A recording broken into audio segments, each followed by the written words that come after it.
네, 사실 주가가 막 상승하고 있는 종목에 대해서 매도 의견을 드리는 건 정말 용감해야 됩니다. 단단히 마음 먹고 해야 되는데요. 왜냐하면 간혹 가다 그러신 분들이 있으세요. "너 때문에 빠졌어." 이렇게 지금 이렇게 말씀을 하시는 분들이 있으십니다. 아주 심하게 컴플레인 하시는 분들도 있으신데요. 하지만 그래도 그럼에도 불구하고 용기를 내서 항상 정확한 제 생각을 전달 드리려고 노력을 많이 하고 있습니다. 바로 이 종목이 그랬죠. 제가 이 종목을 설명을 드렸던 것이 아시다시피 7월 말이었습니다. 7월 말이면 딱 요 날이었는데요. 주가가 막 오르고 있었어요. 그리고 그 이후로도 대략 한 달 반 정도를 더 올랐습니다. 그런데 저는 이때 뭐라고 말씀을 드렸냐면 아니다. 매도해야 된다는 말씀을 드렸었어요. 이유를 좀 설명을 드리죠. 그 당시에 이 종목을 질문하신 분이 이 무인화, 자동화 이것과 관련된 테마 때문에 매수했어요. 이거 어디까지 가져갈까요? 이런 내용의 질문이셨어요. 뭐 물론 뭐 그 당시 그럴 만한 테마가 형성되고는 있었습니다. 왜냐하면 이제 최저임금 10,000원 얘기들이 이제 전국을 막 들끓기 시작을 했었고 그게 이슈화 될 수밖에 없었죠. 무인 주차장의 강점을 가진 그런 회사였기 때문에 앞으로 이제 어쨌든 사람들은 인건비 때문에라도 무인화 쪽으로 갈 것이다. 뭐 이런 뭐 기본적으로 생각할 수 있는 그런 테마에 좀 근접했다고 볼 수가 있겠죠. 또 ATM을 하고 있는데 ATM도 결국은 무인화 점포가 간다면 앞으로 계속 그쪽으로 간다면 이게 좀 유망한 테마가 되지 않겠느냐 뭐 이런 접근을 하신 것 같아요. 뭐 그 접근이 전혀 틀린 것은 아닙니다. 틀렸다라고 말씀드리는 건 아니고 다만 조금 더 세세하게 볼 필요가 있다라는 거죠. 근데 그 당시 제가 뭐라고 말씀을 드렸었냐면 일단 자동 주차장과 관련된 매출은 200억 정도가 채 되지 않습니다.라는 말씀을 드렸어요. 당시 이 회사의 전체 매출이 2,500억이 넘는데 그러면 10분의 1도 안 되는 매출 가지고 사실 전체를 이끌어 나간다라는 거 어떤 기대를 갖는 것 자체가 조금 문제가 있습니다라는 말씀 드렸고요. 그럼에도 불구하고 기반이 좀 튼튼하다면 내가 하고 있는 본연의 사업이 문제가 없다면 거기에 이제 추가적으로 호재가 되는 거니까 뭐 충분히 기대치, 그러니까 실속과 기대치를 다 가지고 있다 해서 주가 계속 올라갈 수 있어요. 하지만 요게 문제죠. 요게. 왜냐하면 그냥 척 보기에는 ATM이니까 무인화로 가려면 이거 많이 설치하지 않겠느냐라고 생각을 하실 수가 있겠는데요. 우리나라 ATM은 좀 독특합니다. 지금 은행 거래를 하면서 수수료 내시는 분 혹시 계십니까? 뭐 이래서 면제해주고 이래서 감면해주고 거의 수수료 내시는 분들이 안 계세요. 그리고 지금 이제 사회가 캐시리스 그 캐시가 필요가 없는 그런 쪽으로 지금 계속 가고 있죠. 뭐 여러 가지 결제 방식이 굉장히 많아지고 있어서 사실 요즘에 뭐 휴대폰으로도 결제하고 뭐 뭐로 결제하고 그러지 사실 이런 현금을 뽑아서 결제하는 사람은 거의 찾아보기 어렵거든요. 그러다 보니까 은행에서 이 ATM기라고 하는 것을 운영하는 것 자체가 힘들어지고 있어요. 이래서 감면받고 저래서 면제해주고 그러다 보니까 대당 한 달에 보통 한 160만 원 정도 적자를 보고 있었다라는 겁니다. 그래서 수명이 다해서 ATM기가 수명이 다해서 교체할 때가 되면 교체를 해줘야 이 회사에서 먹고 사는데 그죠? 아무래도 은행에서는 거의 대부분 아웃소싱에 의존하니까 우리나라에서 ATM 관련해서는 58% 정도 점유율을 가지고 있습니다. 그러니까 과점업체죠. 그래서 이 ATM에 대한 전망이 무척 중요한데 은행에서는 지금 ATM을 계속 적자 보고 있으니까 빼고 있는 입장이거든요. 뭔가 주기가 돼서 바꿔야 될 때 바꿔줘야 되는데 많이 오래됐어? 그럼 빼버려 해서 빼버린다라는 겁니다. 실제로 이제 금융감독원의 어떤 통계 수치를 보면 지난 2년 동안 우리나라 6대 은행에서 5,200대의 ATM기를 철수했다. 이런 내용까지 제가 지난번에 설명을 드렸어요. 그러니까 미래 가치가 있다라고 하는 것 뭐 무인 주차장 다 좋은데 본업 자체가 지금 꺾이고 있다라는 것 때문에 이거 좋게만 봐서는 안 된다라는 말씀을 드렸었고요. 게다가 보이지 않는 악재도 또 있지요. 일단 무슨 뭐 생체 인식과 관련된 아니면 무슨 뭐 여러 가지 그 다른 결제 방식이 발달된다라는 것 자체가 상당히 위협적이고요. 또 한 가지는 굉장히 중요하죠. 내년부터 제로페이 서울페이 이게 시작이 되면 그러잖아도 지금 별로 수수료가 남지도 않고 매달 160만 원씩 적자가 나서 빼야 될 처지에 있는데 그나마 제로페이가 시작되면 밴도 하니까요. 밴과 관련된 매출도 또 줄어들 수밖에 없겠죠. 그래서 미래를 봤을 때 별로 적절치 않습니다라고 말씀을 드렸는데 그 시기부터 한 달 보름 정도 더 오르다가 결국은 빠지게 되죠. 요걸 갖다가 이제 또 기술적 분석으로 좀 살펴보면 보통 이제 ADX가 요 수평선이 30이거든요. 30선을 넘어서 있다라는 것은 추세가 있다라는 것을 의미합니다. 이 초록색 선은 추세를 의미하거든요. 그러니까 하락에 힘이 실려 있다라는 것을 의미하기 때문에 보통 초록색이 이 수평선 위에 있고 30 이상에 있고 그리고 파란색 선보다 위에 있을 때는 매수해서는 안 된다. 왜? 추세 강도가 너무 강하고 하락을 원하는 거래가 집중되어 있기 때문에 이런 싸움에서는 이길 수가 없다. 거의 맞바람을 맞고 싸워야 되는 거니까 그래서 매수 금지 구간이다라고 제가 말씀을 드렸었는데 언제부터 매수 금지 구간이 형성이 돼 있어요? 이때부터 계속 매수 금지 구간이 지금까지도 형성되어 있죠. 그래서 이런 경우에는 조금 기다려야 되겠다. 적어도 매수 금지 구간이 풀린 다음에 어떤 그 유의미한 매수 신호가 나올 때까지 기다려야 된다라고 생각이 되고요. 자, 그다음 종목은 이제 지난주에 제가 약속을 드렸던 종목이에요. 시간이 없어서 말씀을 드리다 말았습니다. 그래서 요번 주에 제가 다시 한번 말씀드리겠습니다라고 약속을 드렸는데요. 뭐 지금 자동차 관련주에 대해서는 3주째 말씀을 드리고 있죠. 이 자동차 관련주들이 오를 수밖에 없는 이유를 지금 3주째 말씀을 드리고 있는데요. 일단 말씀드리기 전에 이 종목에 대해서 질문하신 분이 배당 때문에 매수하려고 합니다라는 말씀을 드렸었어요. 근데 배당 때문이 아니라 참 뭐죠?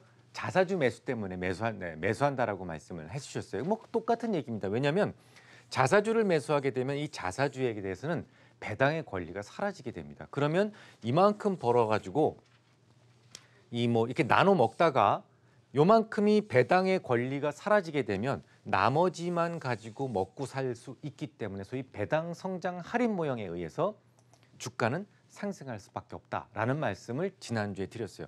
조금 쉽게 설명을 드리면 이게 과연 배당이라는 게 구조적인 호재가 될 수가 있느냐라는 부분을 좀 설명을 드리면 흥분의 식구가 10명이 있다고 해보죠. 그러면 흥분의 식구가 10명인데 흥부가 100만 원이 수입이에요. 1인당 10만 원씩밖에 안 돌아가죠. 이 흥분의 식구가 조금 더 잘 살기 위해서는 여러 가지 방법이 있는데요. 예를 들어서 놀분의 집으로 한 5명 보내면 1인당 20만 원씩 돌아가니까 조금 더 풍족하게 쓸 수가 있겠죠. 근데 그걸 구조적 호재라고 보지는 않죠. 더 구조적 호재는 뭡니까? 흥부가 수입을 한 200만 원으로 늘리는 거죠. 그게 더 훨씬 더 구조적 호재라고 볼 수가 있겠죠. 그래서 배당이 늘어난다. 그러니까 자사주 매수한다 그래가지고 주가가 늘 올라가는 건 아닙니다. 뭐 예를 들어서 삼성전자에서 자사주 매수한다고 해서 늘 주가가 올라가는 것이 아닌 것처럼 말이죠. 아무튼 이 종목이 왜 상승하느냐라는 부분을 또 살펴볼 때 자사주 매수와 관련된 뉴스가 나왔던 날이 이날이었거든요. 근데 주가는 그 이전부터 올랐어요. 지금도 오르고 있고요. 그래서 이거는 그러면 이 자사주 매수하고 다른 부분이 있을 것이다. 또 자사주 매수 때문에 올랐다면 왜 또 기아차는 오르느냐? 현대위안은 또 왜 오르느냐? 여기에 대한 설명이 안 되죠. 그래서 그 이외에 다른 뭔가 이유가 있겠구나라는 생각을 빨리 하셔야 돼요. 그 올라가는 이유를 빨리 알아야 어디까지 갈 것인지, 내가 어디까지 가져갈 것인지를 결정할 수 있거든요. 자, 그럼 한번 살펴보도록 하겠습니다. 요때 어떤 뉴스가 있었냐면요. 미국의 GM이라고 하는 회사가 있습니다. 3대 회사죠. 뭐 크라이슬러, 포드와 더불어서 미국의 3대 자동차 메이커라고 볼 수가 있는데 여기에서 14,000명의 그 사람들을 갖다 감원을 할 것이다라는 뉴스가 있었어요. 근데 이게 엄청나게 큰 겁니다. 일단 전체 이 GM 인원의 18%고요. 금융위기 이후로 가장 최대 규모입니다. 게다가 여러분들 아시다시피 자동차라고 하는 것이 어떤 클러스터가 큰 업종이죠. 그래서 그 보통 이제 이 14,000명이다라고 하지만 자동차 산업과 관련된 부품 업종까지 다 합친다면 이 결정 자체가 100만 명에게 영향을 미칠 수 있는 굉장히 중요한 뉴스다라는 이야기들이 나올 정도예요. 그런데 어쨌든 공장 7군데를 폐쇄한다면 거기서 제조되는 자동차가 줄어들 것이다라고 예측을 할 수가 있겠죠. 현대차의 입장에서 봤을 때는 글로벌 자동차 메이커가 몇 대 안 되잖아요. 그중에서 이제 GM이라고 하는 큰 덩치가 공장을 폐쇄하겠다고 그러면 이건 호재가 될 수밖에 없는 거죠. 그래서 이제 주가가 상승을 시작을 합니다. 여기에 이제 최근 들어서 강세를 더 보이는 이유가 있어요. 바로 이 부분인데 궁금한 부분은 바로 이날은 충분히 설명이 됩니다. 그렇죠? 자사주 매수 있었고 GM에서 공장 폐쇄 7군데 한다고 그랬고 근데 이날이 이해가 잘 안 가요. 그죠?